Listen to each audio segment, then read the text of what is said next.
What was your first YouTube video? I'm going to talk about my first YouTube video today because it's my anniversary. It was exactly 10 years ago that I posted my very first YouTube video.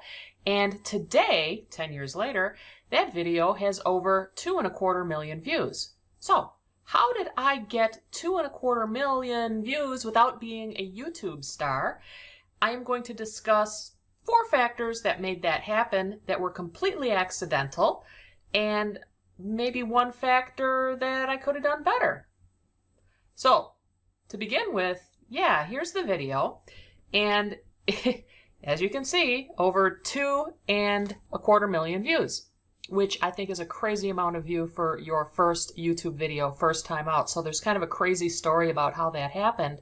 The reason I posted that YouTube video to begin with was because I would have clients call me on the phone and they would say, "Hi Laura, how do you insert a YouTube video into a PowerPoint presentation?" And if you've ever done that, it's really kind of a wonky thing to do.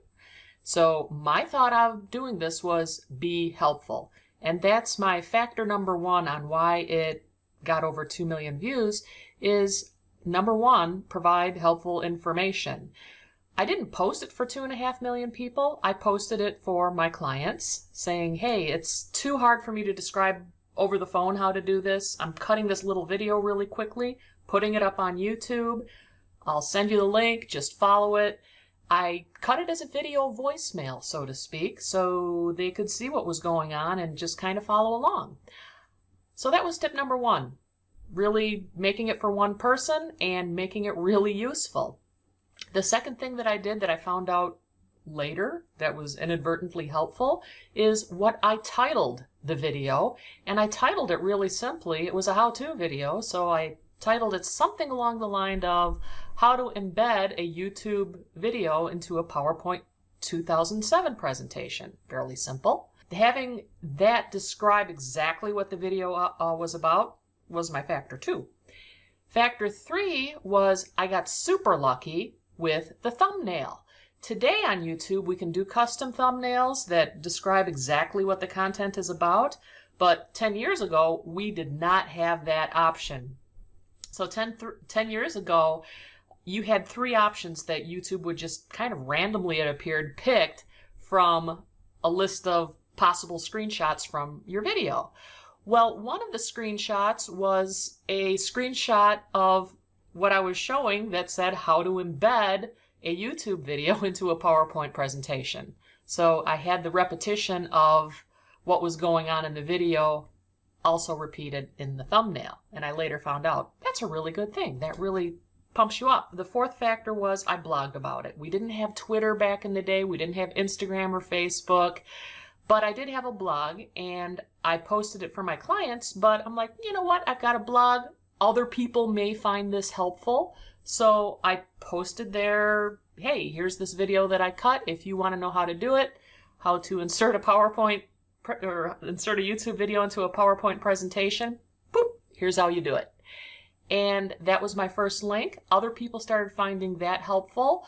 They pointed to the blog, they pointed to the YouTube video, and as you know, Google likes backlinks, YouTube likes people linking, YouTube likes people doing the thumbs up thing, but 10 years ago we didn't even have the thumbs up. This is how old things are. It used to be 1 star, 2 star, 3 star, 4 star, 5 star. That got converted, and now it's got likes and comments on it. And YouTube likes to see those things. Well, I just uploaded it as a fluke and pretty much forgot about it. But there you go. 2 million views later, and that's what happens. So part of that is longevity, right? You don't get 2 million views overnight unless it's some kind of viral sensation, and this totally is not a viral sensation. It's a simple how-to video. So yeah, post something today, so maybe 10 years from now, it'll have 2 million views. And that 1 factor that I could have changed, that could have made it a whole lot better, that I will never change, I used a really crummy mic. It was just me sitting in my office as I am now. I'm talking into my laptop. I'm not using any kind of fancy camera. And the sound quality could be better. And people say, oh, you really need to have high sound quality and high this, high that. But you know what? Even with a crummy, and I'm not kidding, it was a mic that was maybe $10. I think it was more like $5. Even with a crummy mic and kind of, fuzzy video that's not really well lit, people still watch it, they still comment, they still like it. So I kind of want to keep this low-tech vibe going, that maybe you don't need all the latest and greatest, and if you just put out really good content and put it out regularly, as the experts always say, that'll resonate with some people, and it could lead to good things. Thanks for watching. Thanks for, celebrating my happy 10-year YouTube anniversary with me.